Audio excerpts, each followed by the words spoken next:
Hello everyone, मेरा नाम शिव द्विवेदी। आशा करता हूँ आप सभी लोग बहुत अच्छे होंगे। आप लोगों को बहुत बहुत स्वागत है सिवेक्स क्लासेस पर। तो आज इस वीडियो में हम लोग शुरू करने वाले हैं नाजिज्म के बारे में और द राइज ऑफ हिटलर। ये सेकंड चैप्टर है क्लास 9 का हिस्ट्री का, जो कि बहुत ज़्यादा इंपॉर्टेंट है as a point of view examination. तो इस चैप्टर को आप बहुत ही अच्छे से समझिएगा। अगर आपका फिर भी कोई डाउट या क्वेरी आती है तो आप कमेंट बॉक्स में ज़रूर टाइप करके मुझे भेज सकते हैं। तो चलिए स्टार्ट करते हैं इस टॉपिक के बारे में। कुछ मैं बैकग्राउंड के बारे में पहले बात करूँगा, देन उस बैकग्राउंड के बाद में हम लोग आगे इसको समझते हुए चलेंगे। पहले बहुत सी छोटी छोटी बेसिक सी चीज़ें हम लोग समझते हैं जो कि ज़रूरी है। पहली बात तो ये कि नाजिज्म क्या है। नाजिज्म एक तरीके की बच्चों आइडियोलॉजी होती है, इस बात को आप लोग याद रखिएगा, ठीक है। और जिसको स्प्रेड करने वाले, इस आइडियोलॉजी को फैलाने वाले या मानने वाले जो हैं वो हिटलर थे। आप लोगों ने हिस्ट्री में हिटलर का नाम जरूर सुना होगा। तो आज पूरी कहानी उन्हीं को लेकर है और उन्हीं चीज़ों को आपको अच्छे से समझना है। और नाजिज्म के बाद हम ये समझेंगे फर्स्ट वर्ल्ड वॉर से सेकेंड वर्ल्ड वॉर के बीच में क्या प्रॉब्लम्स क्रिएट हुई। ये प्रॉब्लम्स क्रिएट हो जाने के बाद में द राइज ऑफ हिटलर होता है, और जब हिटलर पावर पे आते हैं तब वो क्या करते हैं, किस तरीके से करते हैं, इन सारी चीज़ों के बारे में हम लोग समझेंगे। अब आपको समझना ये है कि जर्मनी आपका कहाँ पर लाई करता है। जैसा कि हमें पता है कि हमारे यहाँ पे 7 कंटिनेंट है पूरे वर्ल्ड में, और इस 7 कंटिनेंट में एक यूरोप है, और यूरोप पे आपका कंट्री जो जर्मनी है वो लाई करता है। तो आप जैसा कि स्क्रीन पे देख सकते हैं कि जर्मनी आपका कहाँ पर लाई करता है, इसकी लोकेशन आपको समझना बहुत ज़्यादा ज़रूरी है बच्चों। तो आप इसको अच्छे से समझिए। अब इसके बाद में जर्मनी का जो है फ्लैग कैसा है, इस फ्लैग को आप देख सकते हैं स्क्रीन पर कि जर्मनी का फ्लैग क्या है। और इस सिंबल को देख सकते हैं, नाजिज्म का जो सिंबल है उस सिंबल को आप देख सकते हैं। और हिटलर की भी मैंने जो है फ़ोटो डिस्प्ले कर दी, आप हिटलर को भी देख सकते हैं। अब इस तरीके से, जिस तरीके से हमारे यहाँ पे इंडिया में पार्लियामेंट होती है उसी तरीके से ये वहाँ की पार्लियामेंट है जर्मनी की, इसको भी आप देख के एनालिसिस कर सकते हैं।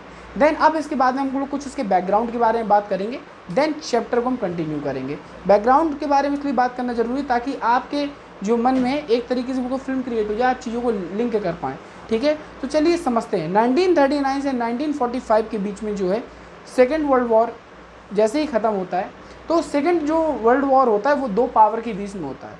ऐसी 2 पावर्स जिसमें एक एलाइज होती है और एक एक्सेस होती है। तो एलाइज पावर वो पावर्स होती हैं, एलाइज पावर्स में आपका ग्रुप ऑफ कंट्रीज़ होता है, जिसमें से आपका फ्रांस, रसिया और यूके, ये 4 आपकी कंट्रीज़ होती हैं। और एक आपकी एक्सेस होती है, और उस एक्सेस में आपकी 3 कंट्रीज़ होती हैं, जर्मनी, इटली और जापान। इन दोनों के बीच में वॉर होती है, एलाइज और एक्सेस के बीच में। और जब एलाइज और एक्सेस के बीच में वॉर होती है तो इसमें से जीतने वाली जो होती है वो होती है एलाइज, और जो हारने वाली होती है वो होती है एक्सेस। एक्सेस जो है वो लूज़र होती है और एलाइज जो है वो आपकी विनर होती है, ठीक है। तो इस चीज़ को आपने अच्छे से समझ लिया होगा कि एलाइज पावर्स क्या हैं या एक्सेस पावर्स क्या, कई बार इस चीज़ का जिक्र आएगा टॉपिक में, तो याद रखिएगा। एलाइज क्या है, ग्रुप ऑफ कंट्रीज़ है जिसमें आपको फ्रांस, रसिया, यूएस और यूके थी। और आपके जो एक्सेस है उसमें आपकी 3 कंट्रीज थी, जैसे जापान, जर्मनी और आपका इटली। ये 3 पावर्स आपकी एक्सेस में थी। अब इन दोनों के बीच में जो वॉर हुई, उस वॉर के चलते क्या हुआ कि आपकी एलाइज पावर है वो जीत चुकी थी। जब एलाइज पावर जीतती है तो एक इसमें स्टोरी है, स्टोरी ऑफ हालमत।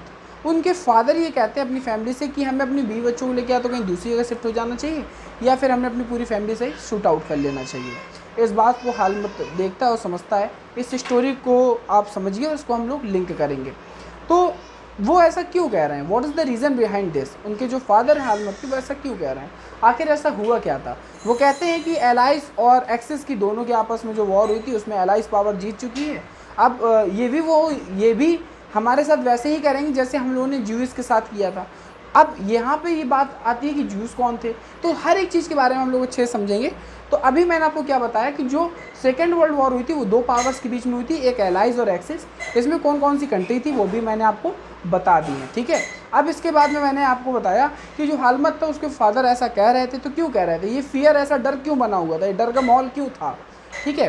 तो इसके बारे में हम लोग अच्छे से डिटेल में समझने वाले हैं। अब देखिए होता क्या है कि 19 मई 1945 की बात है। जर्मनी जो है एलाइज को सरेंडर कर देता है। मई 1945 पर होता क्या है, जर्मनी एलाइज को सरेंडर करता है। क्यों सरेंडर करता है, मैंने आपको बताया एलाइज और एक्सेस के बीच में वॉर हुई थी, और इसमें जो है एलाइज विनर हुई थी और एक्सेस जो है वो लूज़र थी। तो जो लूज़र होता है वो विनर को तो सरेंडर करेगा ही। तो जर्मनी क्या करती है, जर्मनी सरेंडर कर देती है एलाइज को मई 1945 में। देन इसके बाद में क्या होता है, इंटरनेशनल मिलिट्री ट्रिब्यूनल बनती है न्यूरम्बर्ग में, है ना, न्यूरम्बर्ग में। अब इसमें आपको समझना है ये है कि ये जो ट्रिब्यूनल बनी थी आखिर बनी क्यों थी, रीज़न क्या था। तो हुआ क्या था भाई कि जब हिटलर पावर में आए तो हिटलर ने किया क्या था कि हिटलर ने नाजिज्म को बढ़ावा दिया था। और मैंने आपको बताया नाजिज्म क्या थी, नाजिज्म एक तरीके की आइडियोलॉजी थी। तो हिटलर जैसे ही पावर में आए तो हिटलर का सिर्फ एक ही मोटो रहा था कि हम एक ही किस्म के, एक ही नस्ल के लोग रखें। तो उन्होंने यही किया, उन्होंने एक ही नस्ल के लोग रखे पूरी कंट्री। वो ये सोचते थे कि अगर कंट्री में एक ही नस्ल के लोग रहेंगे तो कंट्री बहुत ज़्यादा मजबूत होगी, हम जो चाहेंगे अपने हिसाब से ऑपरेट कर सकते हैं, जैसा हमारा मन में आएगा वैसा हम करेंगे। तो हिटलर की आइडियोलॉजी कुछ इस तरीके थी और ये जो नाजिज्म है वो इसी चीज़ को फेवर करते थे, ठीक है। देन इसके बाद में होता क्या है, जो ये ट्रिब्यूनल बनाई गई थी वो इसलिए बनाई गई थी क्योंकि हुआ ये था कि नाजी को जो है prosecuted Nazis was criminal, Nazis को जो है क्रिमिनल्स माना गया था अगेंस्ट ह्यूमैनिटी। जितने भी नाजी थे उनको सबको ये प्रोसिक्यूट किया गया था कि वो क्रिमिनल्स है क्योंकि उन्होंने ह्यूमैनिटी के अगेंस्ट में जाके काम किया। आखिर ऐसा किया क्या था उन्होंने ऐसा ये किया था कि जैसे ही हिटलर पावर में आए तो उन्होंने, आप ये समझिए कि उन्होंने मैं आपको डेटा बता दूं तो उन्होंने 1 मिलियन जो है आपके पोलिश सिविलियन और आपके 70,000 जर्मन्स को मारा था। अब आपके मन में आ रहा होगा कि जो 1 मिलियन पोलिश सिविलियंस इनको आखिर क्यों मारा। पोलिश सिविलियंस मतलब जो पोलैंड में उन्होंने हमला किया तो वहाँ के जो सिविलियंस थे वहाँ के 1 मिलियन लोगों को मारा। आप समझ सकते हैं 1 मिलियन कुल 10 लाख होता है, तो 10 लाख पर्सन को मार देना कोई एक आम बात नहीं होती। और अब आप सोचेंगे जब नाजिज्म को ही बढ़ावा दिया जा रहा था जर्मनी, तो 70,000 जो है जर्मन्स को क्यों मारा, रीजंस क्या था इसके पीछे। मतलब अपनी ही कंट्री में लोगों को मारा था इन्होंने। आप समझ सकते हैं कि हिटलर कितने ज़्यादा अपने आप में खतरनाक थे, उनकी आइडियोलॉजी किस तरीके से थी। और वाकई में ये एक ह्यूमैनिटी के अगेंस्ट काम है कि आप 1 मिलियन जो है पोलिश आपने सिविलियन को मार दिया। 1 million is not a small number, बहुत बड़ा नंबर होता है कि 10 लाख लोगों को उन्होंने मारा। और 70,000 जो है उन्होंने जर्मन्स को मार दिया। अब ये जो 70,000 जर्मन्स थे वो थे जो नाजिज्म के साथ भी नहीं चल रहे थे, जो नाजी आइडियोलॉजी को फेवर नहीं कर रहे थे, या जो उनके अनफेवरेबल थे, या जो उनसे तालमेल नहीं बिठा रहे थे, या जो उनके हिसाब से नहीं चल पा रहे थे, या जो हैंडीकैप्ड थे। तो इस तरीके की आइडियोलॉजी थी, उन सबको रखना ही नहीं चाहते थे। एक तरीके से कैंप बना दिए गए थे मारने के लिए लोगों को कि इस कैंप में जाएंगे तो हम बस मार देंगे, ख़त्म हो जाएगी बात। इस तरीके से कैंप बनाए गए थे। तो 1 मिलियन पोलिश सिविलियन को और 70,000 जर्मन्स को, और साथ ही साथ में मैं आपको बता दूं कि 6 मिलियन जो है ज्यूस को मारा गया था। 6 मिलियन आप समझिए ज़रा, 6 मिलियन कितना बड़ा नंबर होता है। तो 6 मिलियन ज्यूस को मारा गया था। ये वही ज्यूस हैं जिनके बारे में हम बात कर रहे थे। अब ज्यूस को लेके अलग अलग बातें थी, पूरा चैप्टर खत्म हो जाता है, लोगों को ज्यूस के बारे में नहीं पता चल पाता। लेकिन मैं आपको बता दूं ज्यूस एक तरीके की नस्ल है, जैसे नाजिज्म के बारे में मैंने बताया। तो वो क्योंकि हिटलर ये चाहते थे एक ही नस्ल के लोग रहें और वो फेवर करते थे नाजिज्म का, तो सिर्फ वो उसी को बढ़ावा देना चाहते थे। बाकी वो किसी भी कंट्री को अपने अगेंस्ट में या अपने खिलाफ में बिल्कुल भी खड़ा नहीं देखना चाहते थे। इसीलिए हिटलर को हिटलर कहा जाता है। कहा नहीं गया है कि हिटलर जो है, हिटलर का जन्म नहीं हुआ था, हिटलर बना था। तो हिटलर बना कैसे था, इस चीज़ के बारे में भी हम लोग नेक्स्ट वीडियो पे बात करेंगे। तो ये कुछ सारी चीज़ें थी।